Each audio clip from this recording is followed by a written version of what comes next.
어.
বুঝতে পারছো?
আমি তোমার বলগুলো পরিষ্কার করে দিচ্ছি।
তো ডিস্কের নাটটা লাগিয়ে নিলাম।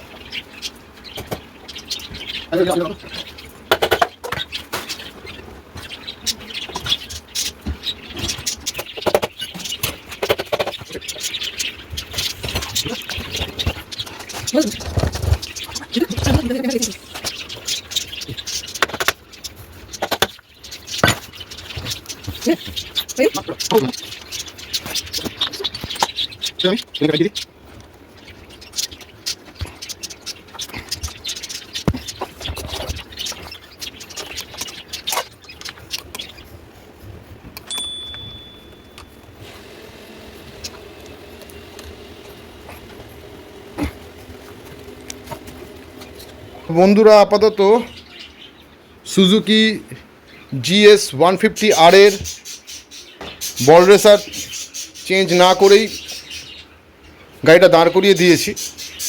তো আশা করি আর কোনো প্রবলেম, বল রেসারের প্রবলেম হবে না। খুব সুন্দর খেলছে। আমার প্যাসেজ শর্ট এবং আমি বাড়িতে কাজ করি বলে খুব অসুবিধা হয় আমার। যাই হোক, তো এমতো ক্ষেত্রে আমার আশা করছি আর কোনো প্রবলেম হবে না। মানে প্রবলেম হবে না বলতে বল রেসার সংক্রান্ত বা হ্যান্ডেল সংক্রান্ত কোনো প্রবলেম আসবে না, এটা এইটুকু আশা রাখি আমার যেটুকু কাজ করেছি। তো যাই হোক, আমার ভিডিওটা যদি ভালো লাগে কাইন্ডলি লাইক করবেন, কমেন্ট করে জানাবেন যে আমার ভিডিওটা কেমন লাগলো, শেয়ার করবেন বন্ধুদের মাঝে। অবশ্যই দয়া করে সাবস্ক্রাইব করবেন। অসংখ্য ধন্যবাদ। ভালো থাকুন এবং সকলকে ভালো রাখুন।